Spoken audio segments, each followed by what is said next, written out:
This one issue massaged my writer's tick so much, bro. The fact that she's so well known either means that she has been caught so often that everybody just immediately recognizes her. Vanilla seemingly still owns a landline phone without a screen, while Amy is carrying the brand new iPhone 12. I don't want IDW to fail, I just want it to be better. Who owns the Chataeu? And why are they letting Clutch live like this? So there is a clear inconsistency in this scene and how Sonic is supposed to be fighting throughout this comic. I'm not playing this game as if this is some sort of mystery. It is disgustingly obvious that You're tuning in to the Eggman Empire. Authorization approved. Access granted. What is happening, hoes? My name is KotyTang. We're finally on to the next saga of the IDW series. The Dr. Starline saga, as some fans call it, or Eggman's Legacy, as Ian Flynn calls it. Speaking of Ian, he is not with us for this video. We have Stanley leading the charge here. So for the first time, past a couple of shorts we've seen from her, Evan will be given the starring role as she shows us how a Sonic story should be written, or fails to do so. When we last left off, we saw a grim story about a zombie apocalypse where Eggman created a virus that turned the majority of this still unnamed region into liquidy robot people. People that Sonic dubbed Zombots. Our heroes struggle to save every citizen. The Zeddy came in to sort of streamline how the Zombots acted by request of Dr. Starline. Dr. Starline was banished from Eggman's side for giving the Deadly Six a way to overthrow Eggman, and eventually the heroes destroyed the metal virus in a flashy battle where Sonic and Silver turned super. After the battle against the Zombots was over, Eggman attempted to launch yet another attack, but Sonic and his friends were able to stop him once again. Amy has since given full control of the restoration over to Jewel the Beetle. Omega has once again been severed from his body with only his head fully intact, and Sonic is currently awaiting his next adventure. Of course, if you want a full deep dive into what actually happened during the Metal Virus saga, you can check out my videos that I've neatly compiled into a playlist that shows off my thoughts as I go through these issues for the first time. The playlist also includes a massive review of the entire thing that I do at the end of each saga. As a quick disclaimer, as I've had a few things spoiled to me already, please be careful about giving spoilers in the comment section. This is my first time going through the IDW series, and I want to experience it as I'm supposed to. With that said, let's dive right into the new saga of the IDW Sonic Comics. Issue 33. We start our saga inside of Tails' workshop, with our heroes discussing how to recreate Omega's body. Tails states how hard it is to decipher Eggman's code, and notes how hard it would be to rebuild Eggman's body without a blueprint. Sonic says that he knows of an Eggman base by Windmill Village, which would allow Tails to grab a blueprint for Omega, but he's still going to need some parts from Eggman's old E100 series, to which Rouge says that she knows a guy. In a place called White Park, there is a chateau that houses a possum named Clutch, who's not only reigning champion of the Chow circuit there, but he also happens to be the keeper of an unparalleled collection of technology that he trades. Rouge's plan is to enter the Chow races as cover to talk to Clutch without him recognizing her. So they call up Vanilla, and Vanilla still uses a landline phone? What, Amy has a cell phone? Rouge has a cell phone? Where are their pockets?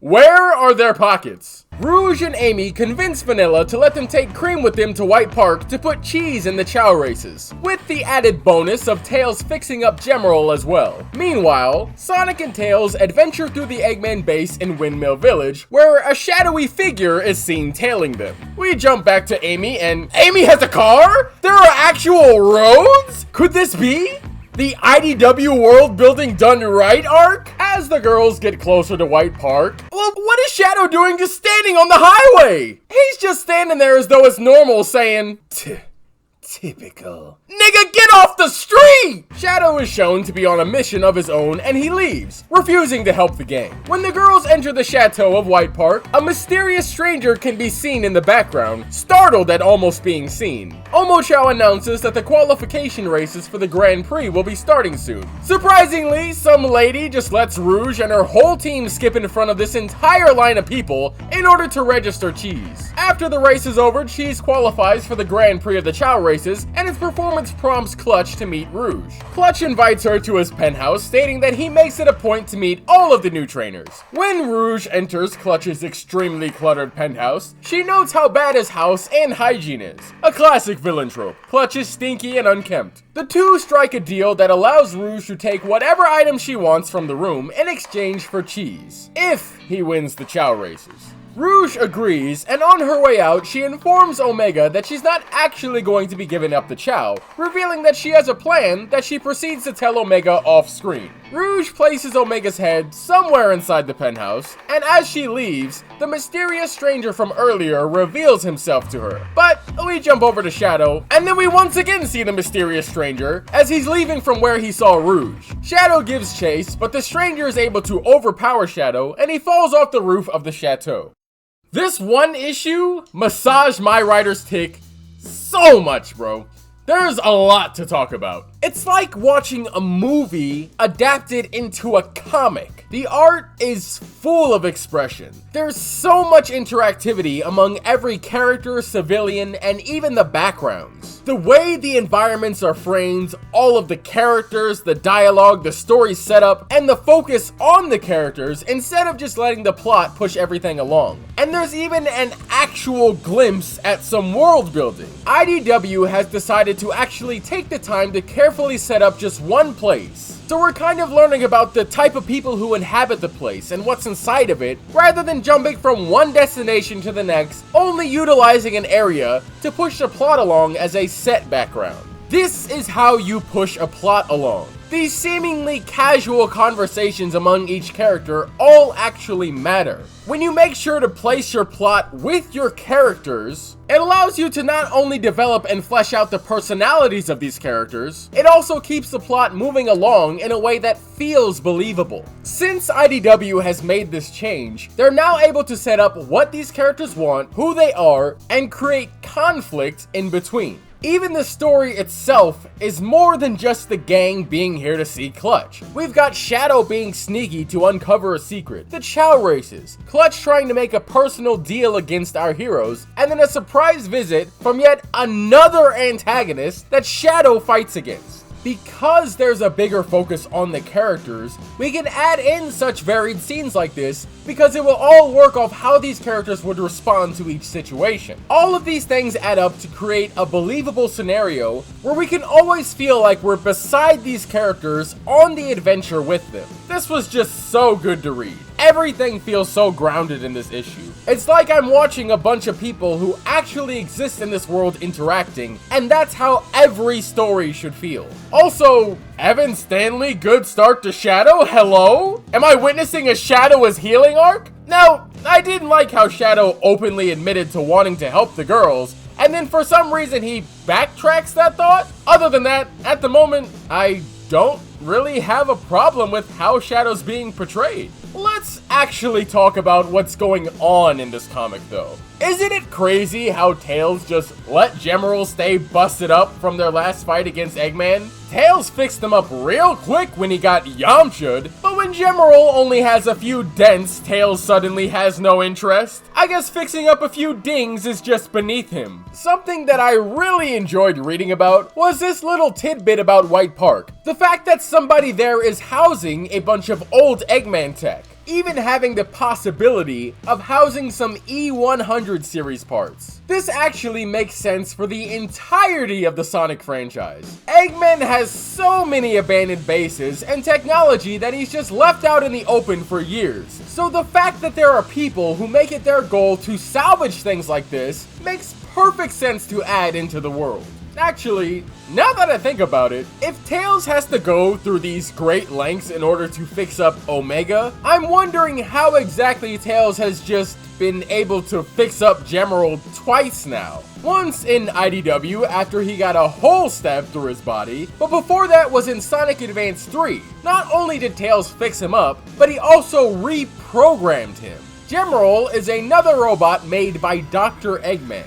I suppose the argument for why Tails can fix a hole in Gemerl's chest but not fix up Omega's broken up body is because Gemerl still had the majority of his body still attached to him? Now, Tails does say that it's more than a tune-up for Omega, as much as Gemerl's massive hole in his chest could have been considered a tune-up. According to Tails here, Eggman has a highly specific code that has to be deciphered before he can even work with it. So, given that he was able to completely rewire Gemerl back in Advance 3, that boy must have been up for weeks trying to figure out what was being said, because Gemerl came out like a whole new man. You'd think he'd have some understanding of Eggman's code by now. Unless it's a new code per robot series. Now that, I can see Eggman doing. So, is there any logical reason that Vanilla doesn't have caller ID? And if we want to say that she does, Amy and Cream are good friends. Why would Amy's number not be saved? Vanilla had to ask, who's calling? Vanilla seemingly still owns a landline phone without a screen, while Amy is carrying the brand new iPhone 12. Is that seriously the logic we're using here? Let's skip over to White Park, okay? I don't think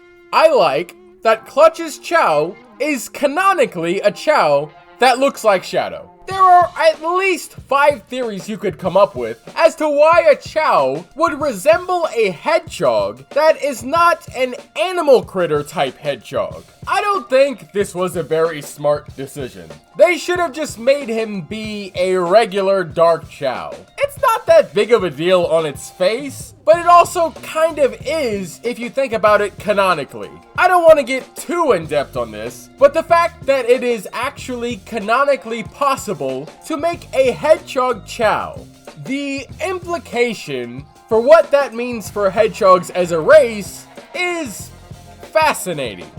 Now, we may be getting the Chaos Chao and Knights Chao as canon thanks to Sonic and Shadow Generations, but both of those seem more likely conclusions of a Chao rather than a hedgehog. If the Adventure series is anything to go by, we're shown that Chao obtain their abilities from assimilation. So, has Shadow been meeting with Clutch this whole time and been having his abilities assimilated? Obviously, that can't be true, because Clutch is the unknown person Shadow was looking for in the first place. Speaking of Clutch, does he run this entire park? Rouge only described him as being an extremely wealthy reigning champion of the Chao races who also happens to do some under-the-table trading with a bunch of rare tech. Upon seeing Clutch's place, it doesn't seem like somebody's penthouse. What it actually seems more like is somebody's secret room hidden inside of a building that they own.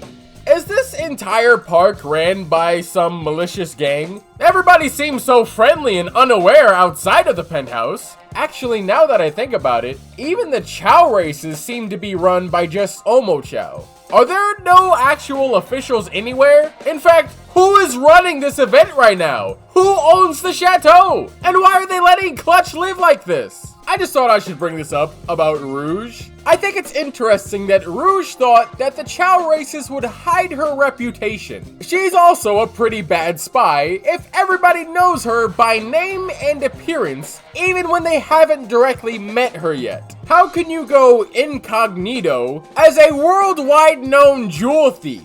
Now I know who you are. You're that government spy, Rouge the Bat, aren't you? Even worse, the fact that she's so well known either means that she has been caught so often that everybody just immediately recognizes her, or she is always hanging out with every single shady gang there is in the world. Or it could even be both of those things. Even further, should Sonic's friends even be casually hanging out with Rouge? She's actually a government-sanctioned criminal, and nobody really questions this. The cast even makes it a joke that she steals from people and can't be trusted. Can they really say that the Babylon Rogues are bad for doing the same thing? If Rouge knew about Jewel's little museum of goodies, wouldn't she just steal all that too? She even expresses how she doesn't actually want to return the jewels when she steals them from the Babylon Rogues attempting to steal them. Sure, Rouge helps the heroes every now and then. So do the Babylon Rogues. You can't really use the cover of, oh, but I help you guys every now and then, if you yourself are also literally a criminal. Should Rouge be locked up? Speaking of characters, we've got to take a moment to talk about these massive changes in tone and characterization in the beginning of this saga. This saga is already hella goofy. There's a big focus on the comedy aspect of the franchise, which is fine, because along with the comedy side, they also throw in an agreeable level of seriousness. So far for this issue, the IDW team have found a good balance that doesn't feel as intrusive as Paramount Sonic or egregious as Sonic Boom. As for how some of these characters are acting, Sonic basically is Boom Sonic. That's flat out. Sure, Game Sonic likes to have fun and goof around, but he's not a big old kid. What I'm getting from reading all of Sonic's lines is that Evan Stanley's idea of Sonic is Boom Sonic. Okay. I will say that Tails is just Tails. It's actually pretty hard to write Tails wrong, because the majority of Tails' scenes are just him trying to work off of Sonic, or just being really smart about whatever he's focused on. Failing to write Tails is basically an intentional screw up. You have to go out of your way to write him wrong. Vanilla seems to be a bit protective over Cream. Usually whenever we would see Vanilla, Cream could kind of do whatever she wanted. This is not a new character trait in this comic, as she acted this way in the Metal Virus Saga as well. Although, the fact that there were freaky, infectious zombie-like people running around definitely made more sense as to why Vanilla wouldn't just let Cream roam free in that saga. When we saw Vanilla, she was actually a much more airheaded character in video game canon, and she tended to let Cream do whatever she wanted. Even with that said, we haven't seen Vanilla really do or say much of anything in a game since Sonic Rush, so maybe this is just her character now. I don't have a problem with Vanilla taking the role of a more protective mother, it's just worth pointing out the difference. As for Cream, Cream is Cream enough for me. She also thinks Chataeu is pretty cool, and that's pretty cool. Omega is still some weird, awkward robot that he's never acted like before. Rouge is conniving in a very on-brand way. To say she's good at deception would be a lie, but she does lie to get what she wants, even if it doesn't go that well. Amy is pulling from her infatuation with Sonic and her less than ladylike outburst, as well as her common frustrations. While reading Amy, she seems to be written as the reasonable one in the group. Ironically, as everything just comes off as extremely inconvenient for her. I'm going to hold off on my comments for Chataeu until the end of issue 36, because there's specific things about him that I want to talk about later. Issue 34. Amy and Cream discussed last night, with Cream wondering where Rouge has been. Thankfully, she eventually shows up, reassuring the crew that she's fine, and the girls head off to enter Cheese into the Grand Prix. We quickly flip over to Chataeu to follow him as he confronts Clutch. He's going to find Clutch because the mysterious person from last time dropped a calling card that directs Chataeu to his penthouse. When Chataeu arrives, he discovers a secret underneath the blanket. But before we can see what's happening just yet, Omega calls Chataeu over. And then we flip back over to the Chow races, where Cheese wins first place of the Grand Prix, prompting Rouge to attempt to take Cheese over to Clutch by herself. But the gang all agrees to actually meet Clutch with Rouge instead. Just as Rouge is about to hand over Cheese, she tries to utter a code word. But instead of Omega acting for Rouge, Chataeu takes Omega's place and kicks Clutch right in the face. And the possum falls to the floor. Chataeu reveals the secret that Clutch has been hiding and goes off on his own to find the mysterious person who threw him off the chateau roof. The secret is that every Chow that has lost a race under Clutch's watch ends up in this cage, with their only chance of getting out being if they win the next race they're scheduled for. And from the looks of it, Clutch has either lost quite a lot of races, or a lot of people really like giving up their Chow for random stuff. Or Clutch is more violent than he's letting on, and all of these Chow were not dropped off here by choice. Meanwhile, Sonic and Tails work to bypass Eggman's security. However, Sonic's constant goofing around allows them to find a puppet that Sonic is convinced is a badnik. A badnik made of wood. I'm sure it's also important to note that she has some weird donkey kick mechanic embedded into her tail if anybody pulls it for some reason. Thanks to Tails, the character, Sonic chills out, and we learn that this puppet girl's name is Belle, and she's looking for her dad, creator, who is definitely not Dr. Eggman, as she says. Thanks to this little moment, Tails forgets that he was actively working to bypass Eggman's security, and so the base goes on high alert, summoning badniks to their location. Okay, hold on just 1 minute. What am I hearing right now?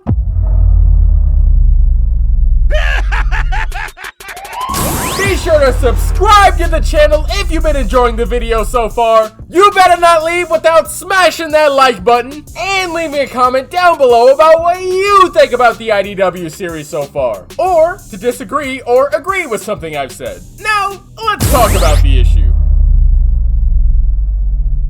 The opening of this comic is so good. Evan Stanley's art is really detailed. I even love the angles that she's using to draw these art pieces. Ever since I started reading issue 33, I could imagine an entire soundtrack and ambience playing to this as I read along. And issue 34 is no different. The chatter of the people, the noise of being in a restaurant, the cold winds of Shadow being outside, the Chow race in full motion, music blaring, and the crowd cheering as Shadow stalks his way into Clutch's penthouse. The writing has just improved by at least double what it was in the last two sagas. Just from these 2 issues, it clearly exposes what IDW was missing in their last 2 sagas. And it's clear that even the IDW team finally caught on to this. A strong focus on character and proper well thought out scenes, chapters, and locations that all act in unison together.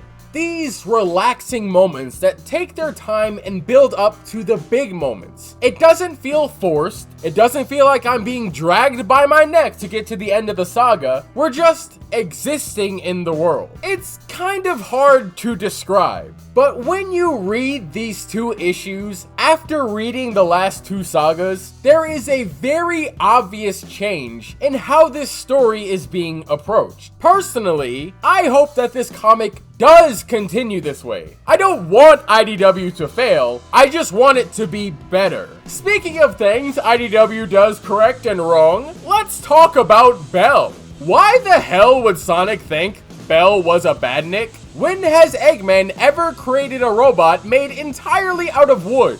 Interestingly, Sonic also basically admits that he knew Belle wasn't a badnik. He just wanted to beat up Belle because he was bored. A little twisted, but okay. So, was that a lie? Does he not think she's a badnik? In the next video, we'll see that Sonic absolutely did not trust her, so it's clear that he does think that she's something for sure. The next thing I want to talk about is the fact that Mr. Tinker 100% made Belle. I'm not playing this game as if this is some sort of mystery. It is disgustingly obvious that Mr. Tinker made Belle. Even when IDW was still new and I was only seeing her in passing, I immediately knew that Mr. Tinker made her. She is literally him, right down to his entire color scheme. This is one of the most obvious and least compelling mysteries I have ever seen.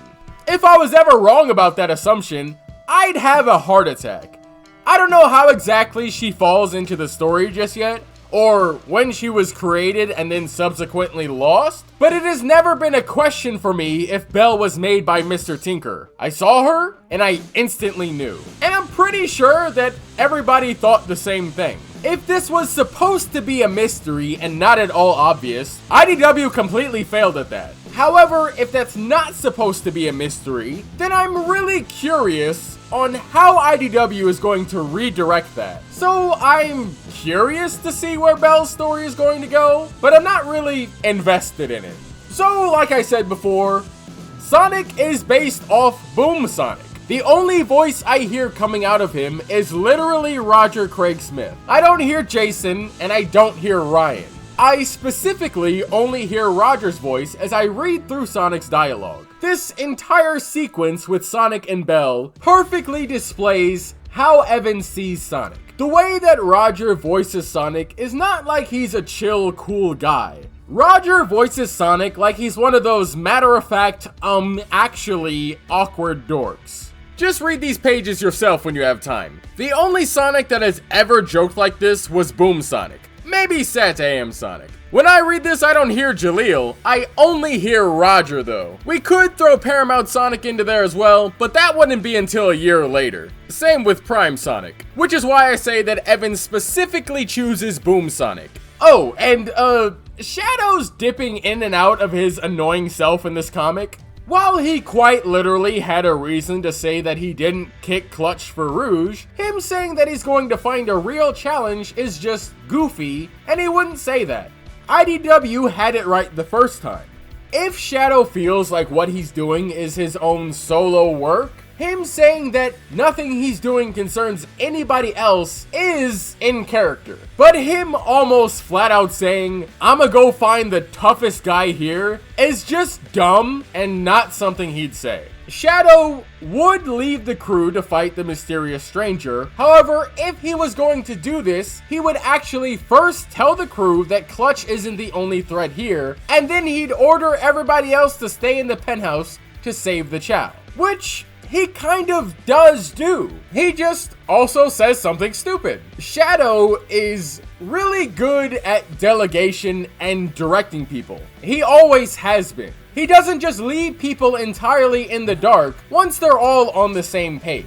He only does that when he's doing something by himself. A very common character trait of Shadow is that when he's working with people, he always gives them just enough information. That information is usually just what he wants them to do while he does something else. As I said, I'll speak more in depth about Shadow after we finish issue 36. So instead of Shadow, we're going to talk more about Sonic.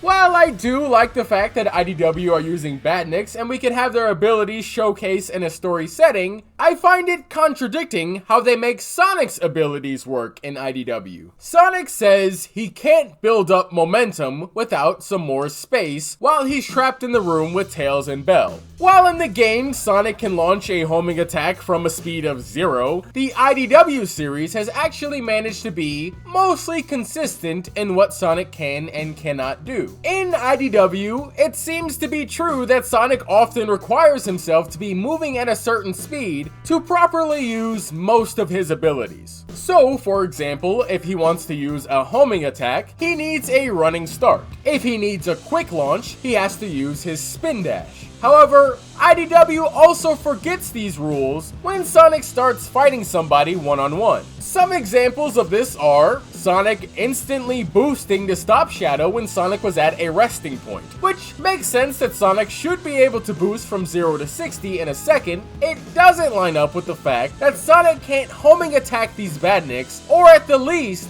boost through the Badniks to instantly dispatch them. In fact, this scene with Belle and Tails seems to contradict the fact that Sonic can actually perform this insane barrage of extremely precise homing attacks on Metal Sonic. Sonic doesn't charge up for this. He just immediately jumps into this barrage through some sort of phase type ability. Now perhaps there's a counter argument that states that Sonic was going all out against Metal Sonic.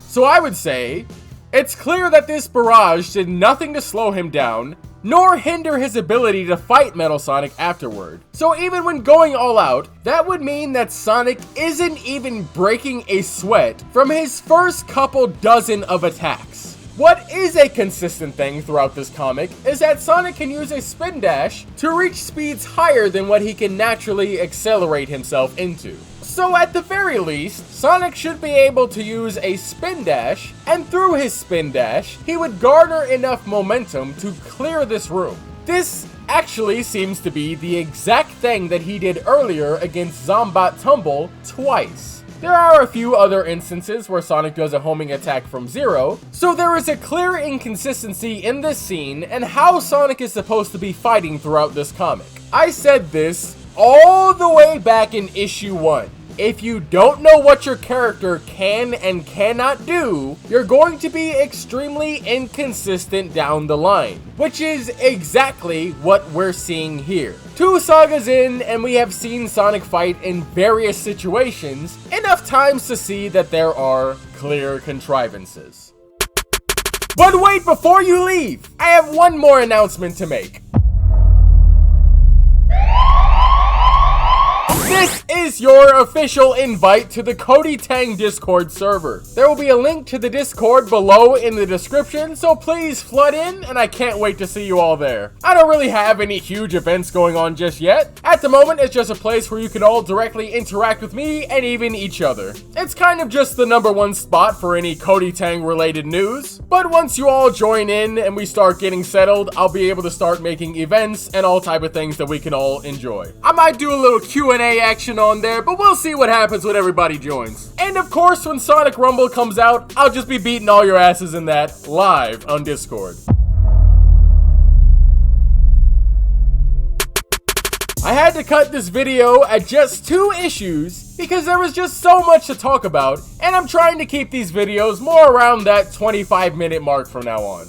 Regardless, I hope you all had a good time, and I hope to see you guys in the next one when I cover issues 35 and 36, and then after that, we're gonna head over to the Bad Guys miniseries.